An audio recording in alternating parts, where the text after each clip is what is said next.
College basketball athletes and fans are gearing up and preparing for the greatest month in sports, March Madness.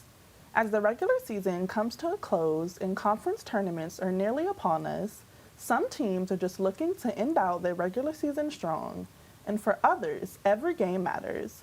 Welcome back to Penn State Sports Night. I'm your host, Kiera Baker, alongside analysts, but I'm going to go with number one, South Carolina. They've been dominant all season. They have a post presence and they have guard play with Camila Cardozo averaging a double-double this season, as well as they have shooters on the perimeter with Tahina Paopao. She is shooting the three over 40% this season, which is the most in NCAA women's tournament. And then with the men, I have to agree with you, Hannah, with Houston. They're just on fire with their leading scorer, L.J. Cryer, averaging 15 points per game, and they will make it far in this tournament. I'm Kiera Baker. Today we'll continue our coverage of the best action from boys and girls District 6 sports. Girls and boys basketball is in the midst of their season, and wrestling is heading to the playoffs. He has 3 more years left on his contract, and it will be ending in 26, and I just think that he is probably arguably one of the best college football coaches that we have. So I feel like he's in a situation where he's molded his team to win, and he's in a position where he can win another Big Ten title and possibly another national championship. This past week, a lot has been going on in the world of college women's basketball. From history being made to stellar performances and a number of upsets.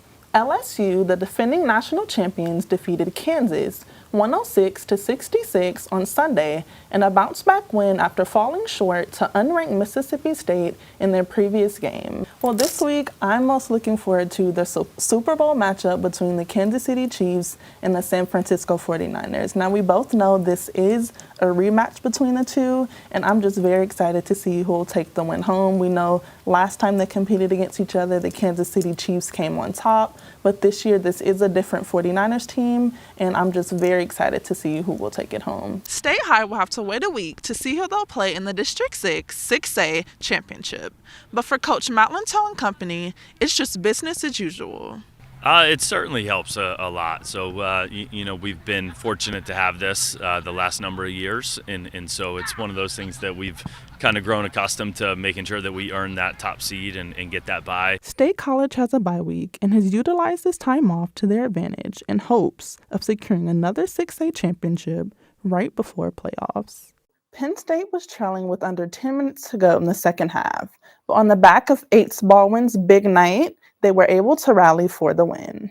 We went 10-2. I honestly think that's pretty good. In conference play, we went 7-2. In home, we went 6-1. Now, something that did surprise me this year was the loss to Ohio State. I feel like we were prepared for that game. Coach Franklin and the team were ready, especially every year we have a bye week and then we play Ohio State. This year we didn't. After the bye, we ended up playing UMass, which was a blowout. So I felt like the team had an extra week to prepare, be ready, and be on their A game to come into that game and blow it out of the water. Knowing how Ohio State is, Penn State has lost to them for 7 years straight. So I thought that they would have that kind of chip on their shoulder where they would just come in and want to win after 7 years, which is a long time. And that's going to do it for our coverage on this week's show. Tune in next week for more District 6 sports and Penn State athletics. This NC State team, they are on a decline going into the playoffs. I feel like after losing Alyssa Cunane last year, which was their main player, they've had to pick up the slack. But Sanaya Rivers was a great addition to this team, and she has been stepping it up.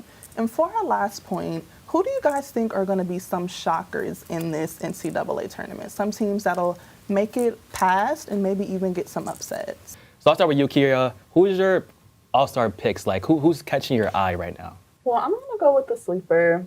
Okay. Not really sleeper in my eye. I'm going to go with Scotty Barnes. He, in my opinion, is one of the top power forwards / guards in the East. He's averaging 29-6, and he was the second leading scorer behind Pascal Siakam. And with this trade, with Siakam going to Indiana, he will be the number one guy on this team. Welcome back to Penn State Sports Night. I'm Kiera Baker alongside Cassie Vaselis, and we're here to bring you your week's sports update.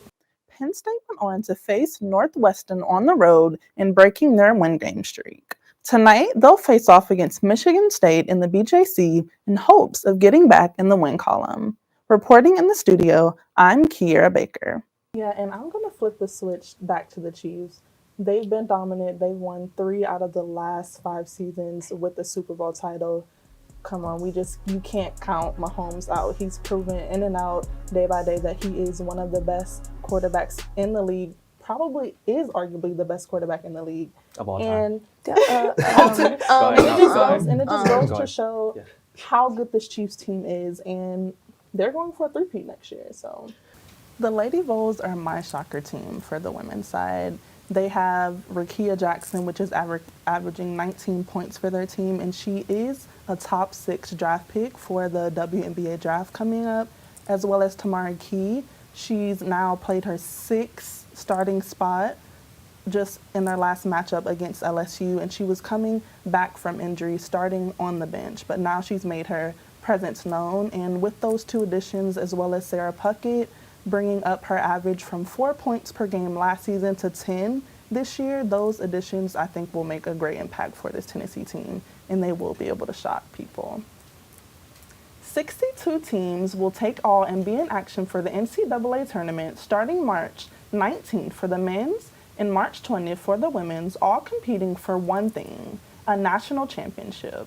Will the favorites take it home, or will this be the year for the underdogs? We'll just have to stay tuned and be prepared for a month full of thrilling and exciting games. That'll be all for this edition of Penn State Sports Night. For Hannah Valcourt and Julia Henry, I'm Kiera Baker. Thank you for tuning in and have a great night.